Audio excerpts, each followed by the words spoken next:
Assalamualaikum warahmatullahi wabarakatuh. Apa kabar anak-anak? Kembali lagi dengan saya Ibu Nisa dan Bu Rohai dalam pembahasan materi pembelajaran OTK Sarana dan Prasarana. Untuk pertemuan kali ini, kalian akan mempelajari tentang pengadaan sarana dan prasarana, di mana sebelumnya kalian sudah mempelajari materi di pertemuan pertama, yaitu tentang perencanaan kebutuhan SAPRAS.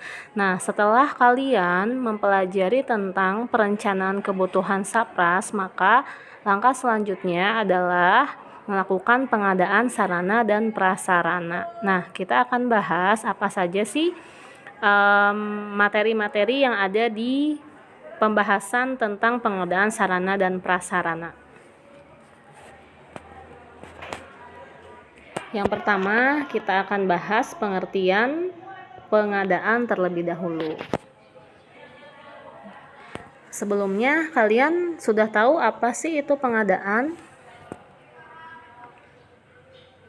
Pengadaan merupakan suatu kegiatan menyediakan barang atau jasa untuk pelaksanaan tugas pekerjaan kantor. Nah, biasanya kalau misalnya seorang karyawan atau staf atau manajer pada saat mereka setelah melakukan suatu perencanaan kebutuhan SAPRAS, maka langkah selanjutnya adalah melakukan pengadaan. Nah, di mana pengadaan ini merupakan suatu rangkaian kegiatan menyediakan berbagai jenis sarana dan prasarana yang memang dibutuhkan oleh kantor atau perusahaan tersebut. Itu yang dimaksud dengan pengadaan.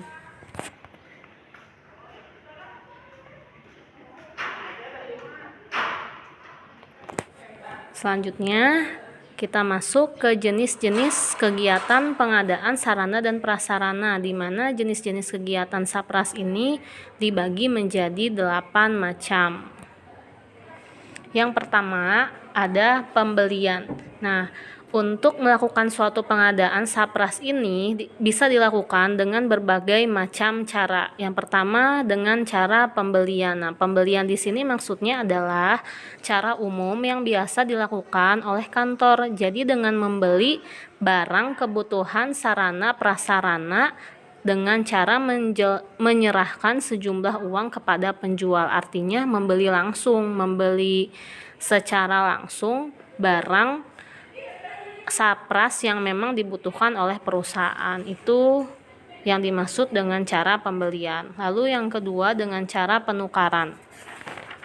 Maksud daripada penukaran di sini adalah cara pemenuhan kebutuhan sarana dan prasarana dengan jalan menukarkan barang yang dimiliki oleh kantor dengan barang yang dimiliki oleh pihak lain.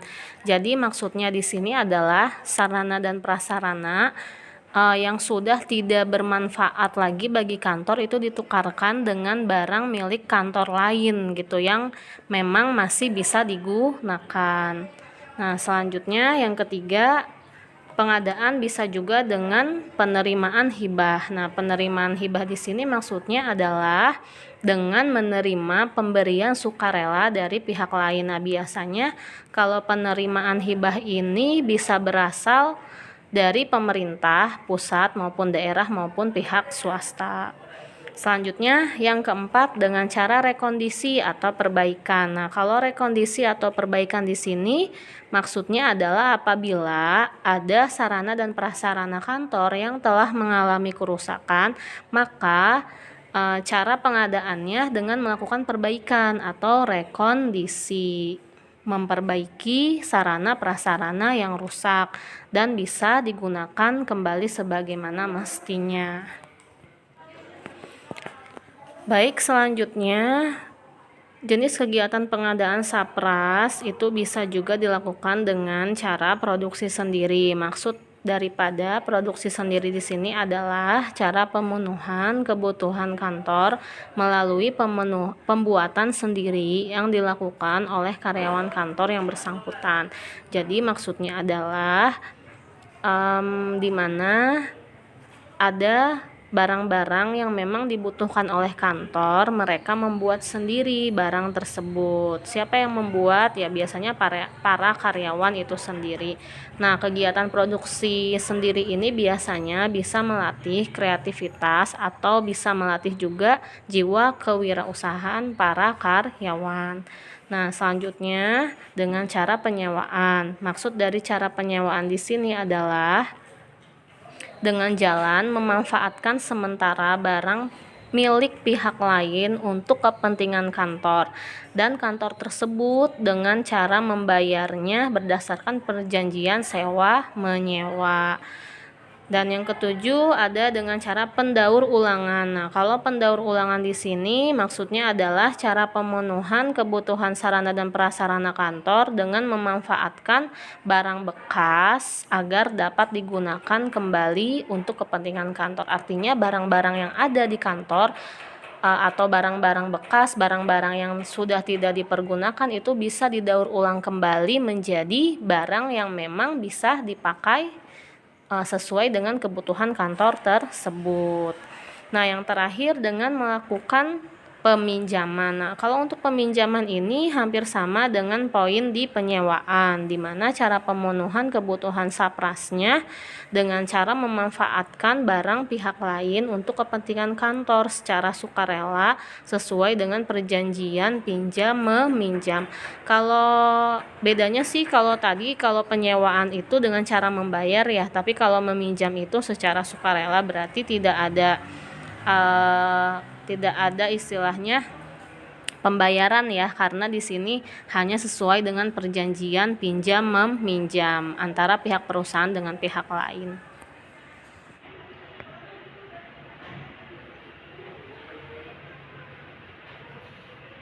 Baik, selanjutnya kita masuk ke tujuan pengadaan sarana dan prasarana. Nah, perlu kalian ketahui bahwa tujuan pengadaan sapras secara umum adalah untuk memperoleh barang atau jasa dengan harga yang dapat dipertanggungjawabkan, jumlah dan mutu yang sesuai, serta pengadaannya yang tepat waktu.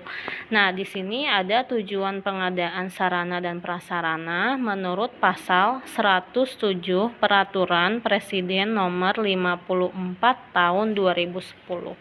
Itu ada 5 poin ya.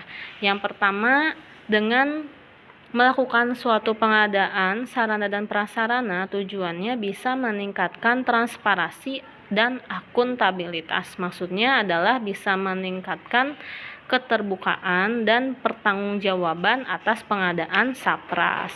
Lalu yang kedua, bisa meningkatkan pula akses pasar dan persaingan usaha yang sehat. Jadi dengan adanya pengadaan sarana dan prasarana ini itu bisa meningkatkan akses pasar. Maksudnya adalah bisa meningkatkan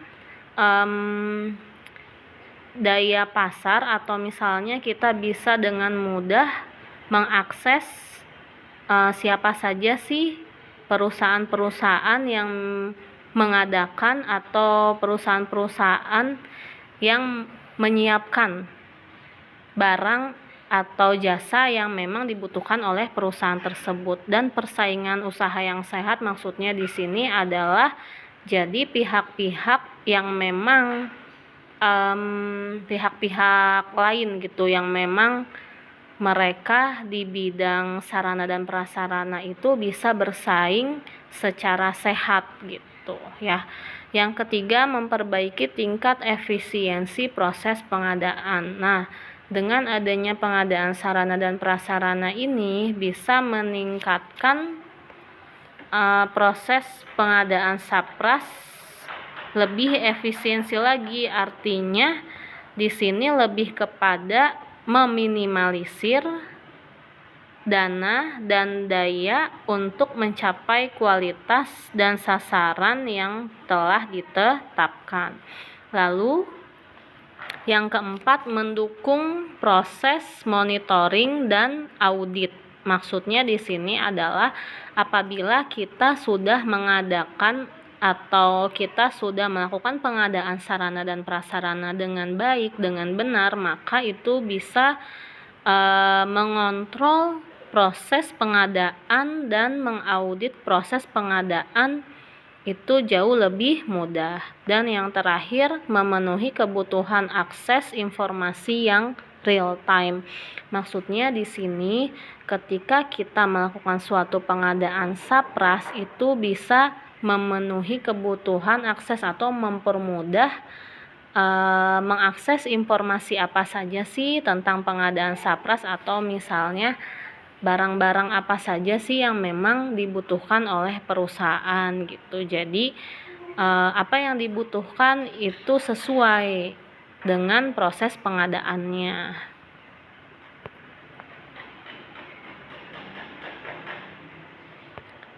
Baik, selanjutnya kita masuk ke prinsip-prinsip pengadaan sarana dan prasarana, di mana prinsip-prinsip pengadaan SAPRAS ini terdiri dari 7 prinsip ya. Yang pertama ada efisiensi. Nah, efisiensi di sini maksudnya adalah pengadaan barang atau jasa harus diusahakan dengan menggunakan dana dan daya yang minimum untuk mencapai kualitas dan sasaran dalam waktu yang telah ditetapkan. Artinya, jadi harus menggunakan dana yang telah ditetapkan dan pencapaian hasilnya pun harus maksimal tanpa menurunkan kualitas barang yang ada. Itu prinsip dari pengadaan yang pertama, yaitu efisien. Yang kedua, efektif. Maksud daripada efektif di sini adalah di mana pengadaan barang atau jasa itu harus sesuai dengan kebutuhan dan sasaran yang telah ditetapkan serta memberikan manfaat sebesar-besarnya dengan melihat ketersediaan barang yang ada ya. Selanjutnya yang ketiga, transparan. Transparan di sini maksudnya adalah semua ketentuan dan informasi mengenai pengadaan barang atau jasa itu harus bersifat jelas dan harus diketahui juga secara luas oleh penyedia barang atau jasa. Lalu yang keempat, harus bersifat terbuka. Terbuka di sini maksudnya adalah pengadaan barang atau jasa dapat diikuti oleh semua penyedia barang atau jasa yang memenuhi persyaratan atau kriteria tertentu berdasarkan ketentuan dan prosedur yang jelas. Jadi terbuka ini maksudnya adalah pengadaan barang dan jasa itu bisa diikuti oleh semua penyedia barang dan jasa yang ada di masyarakat gitu, tapi melalui proses persyaratan atau kriteria tertentu sesuai dengan prosedurnya. Selanjutnya, bersaing. Bersaing di sini maksudnya adalah pengadaan barang atau jasa harus dilakukan melalui persaingan yang sehat di antara sebanyak mungkin pengadaan barang atau jasa yang setara dan memenuhi persyaratan sehingga dapat diperoleh barang dan jasa yang kompetitif dan tidak ada intervensi yang mengganggu terciptanya mekanisme pasar dalam pengadaan barang atau jasa. Lalu yang keenam, harus berpegang prinsip adil dan tidak diskriminatif. Maksudnya memberikan perlakuan yang sama bagi semua calon pengadaan barang atau jasa dan tidak mengarah untuk memberi keuntungan kepada pihak tertentu dengan tetap memperhatikan kepentingan nasional. Dan yang terakhir, prinsipnya harus akuntabel. Akuntabel di sini harus sesuai dengan aturan dan ketentuan yang terkait dengan pengadaan barang atau jasa. Pihak-pihak yang terkait dalam pengadaan barang dan jasa. Di sini ada 6 pihak. Yang pertama yaitu LKPP. LKPP itu singkatan dari Lembaga Kebijakan Pengadaan Barang atau Jasa Pemerintah, di mana LKPP ini adalah lembaga pemerintah non-departemen atau lembaga pemerintah non-kementerian yang bertanggung jawab kepada Presiden. Nah, tugas LKPP ini adalah untuk mengembangkan dan merumuskan kebijakan pengadaan barang dan jasa pemerintah. Lalu selanjutnya ada pengguna anggaran dan kuasa pengguna anggaran atau PA dan KPA.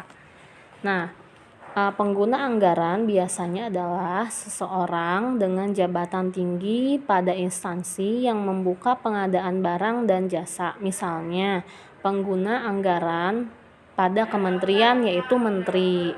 Lalu kalau misalnya pengguna anggaran pada BUMN yaitu pemimpin BUMN. BUMN itu adalah badan usaha milik negara.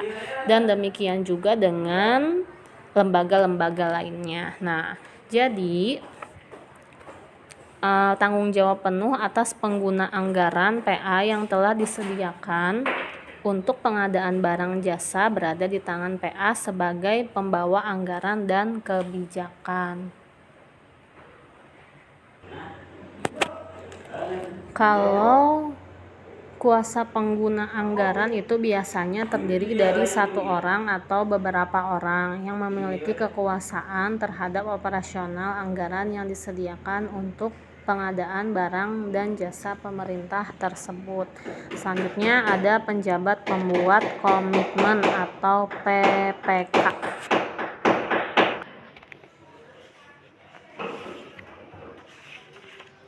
Penjabat pembuat komitmen bertugas untuk mengurusi hal-hal yang berhubungan dengan rencana pengadaan, surat menyurat, dan penandatanganan kontrak.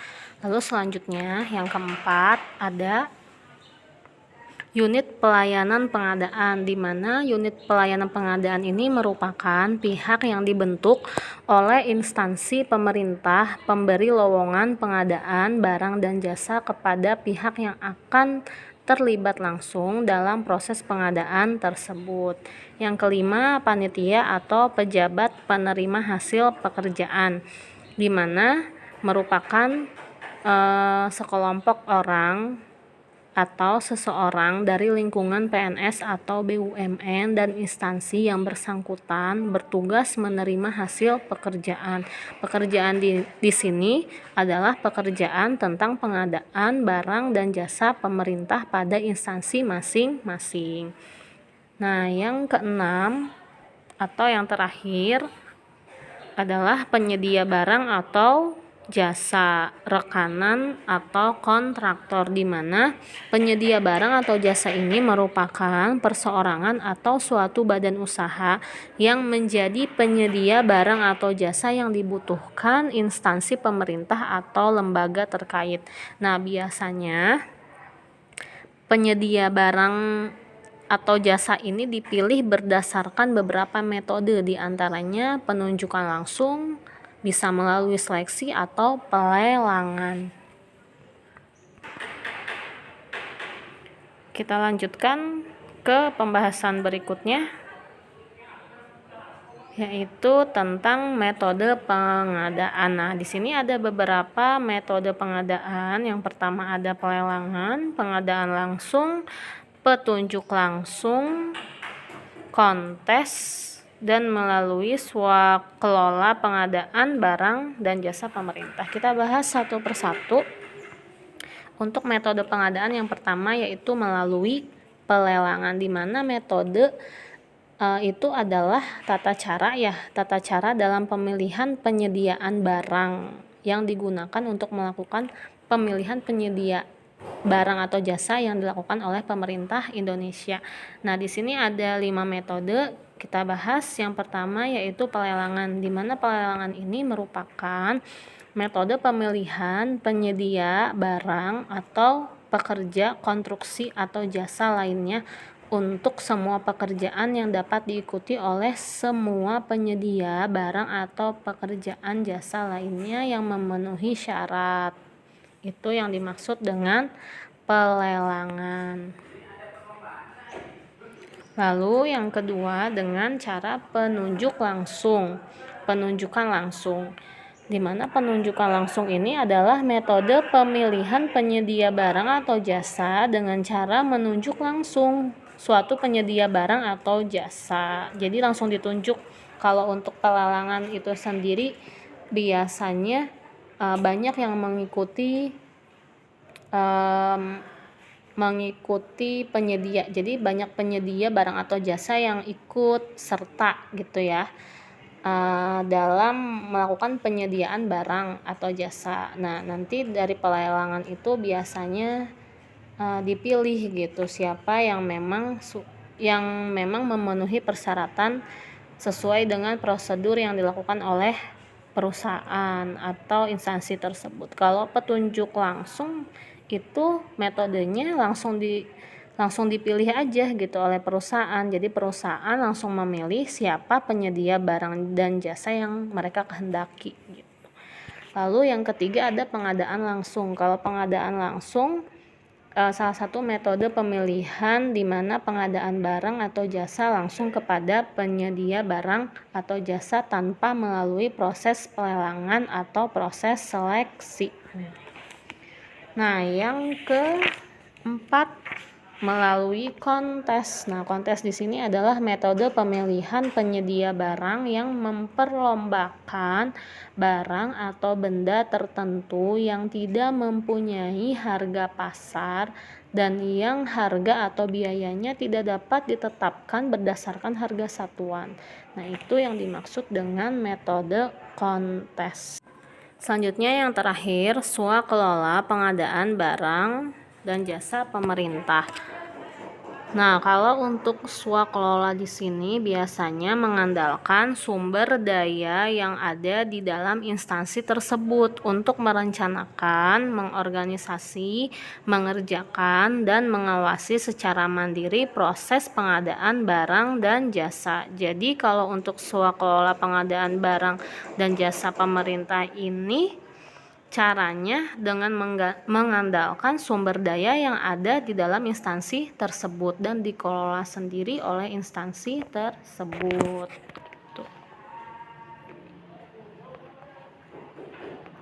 Selanjutnya ada kriteria panitia pengadaan dan penyedia barang atau jasa. Nah, untuk pengadaan sarana prasarana itu ada panitianya ya, ada panitia pengadaan dan penyedia barang dan jasa. Nah, ini yang akan dibahas yaitu mengenai kriteria kepanitiaan, pengadaan dan penyedia barang dan jasa. Nah, pihak yang menjadi panitia pemilihan penyediaan barang dan jasa ini memang harus memenuhi beberapa kriteria. Yang pertama, kriterianya adalah memiliki keahlian manajerial. Maksudnya adalah panitia tersebut ya harus mampu memanage gitu secara teknis, berpengalaman gitu ya, dan bisa memanage atau bisa mengatur proyek-proyek tentang pengadaan barang atau jasa. Lalu yang kedua, memenuhi aturan menjalankan usaha seperti yang ditentukan oleh perundang-undangan menyangkut bentuk dan legalitas usaha. Yang ketiga, mempunyai kapasitas hukum untuk menandatangani kontrak proyek yang akan dikerjakan. Yang keempat, bebas dari keadaan pailit, pengawasan pengadilan ataupun memiliki direksi yang tidak dalam proses hukum. Maksudnya bebas dalam keadaan pailit di sini adalah terbebas dari proses hukum, artinya tidak terlibat atas pengawasan hukum atau bebas dari pengadilan ya. Lalu yang kelima, memenuhi kewajiban sebagai wajib pajak.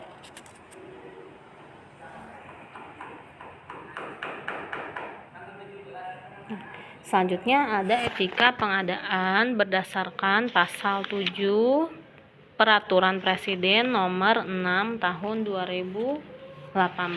Nah, di sini untuk pengadaan sarana dan prasarana ini agar tidak terjebak dalam penyelewengan, para pihak yang terlibat dalam pengadaan SAPRAS harus berpedoman pada etika pengadaan barang atau jasa yang ditetapkan. Nah, ini ada etika pengadaan berdasarkan pasal 7 Peraturan Presiden Nomor 16 Tahun 2018.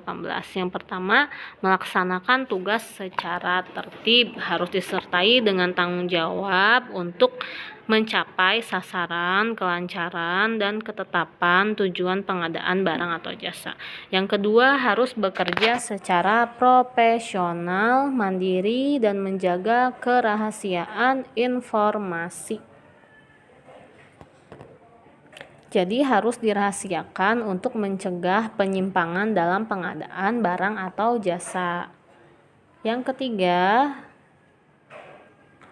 menerima dan bertanggung jawab atas segala keputusan yang ditetapkan sesuai dengan kesepakatan tertulis dengan pihak yang terkait. Yang keempat, menghindari dan mencegah terjadinya pertentangan kepentingan pihak yang terkait baik secara langsung maupun tidak langsung yang berakibat persaingan usaha tidak sehat dalam pengadaan barang dan jasa.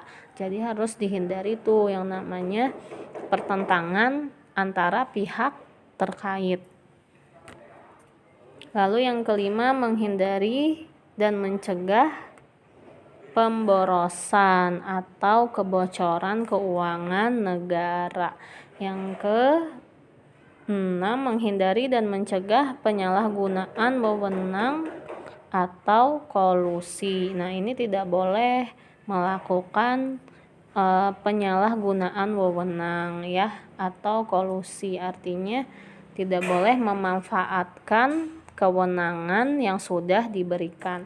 Dan yang ketujuh, tidak menerima atau menawarkan atau menjanjikan untuk memberi atau menerima hadiah baik dalam bentuk imbalan, komisi, rabat, dan apa saja kepada pihak siapapun yang diketahui atau patut diduga berkaitan dengan pengadaan barang dan jasa. Maksudnya di sini adalah tidak boleh adanya sogok menyogok gitu dalam melakukan pengadaan sarana dan prasarana. Jadi harus dilakukan secara profesional dan sesuai dengan aturan maupun prosedur yang memang sudah ditetapkan oleh peraturan pemerintah.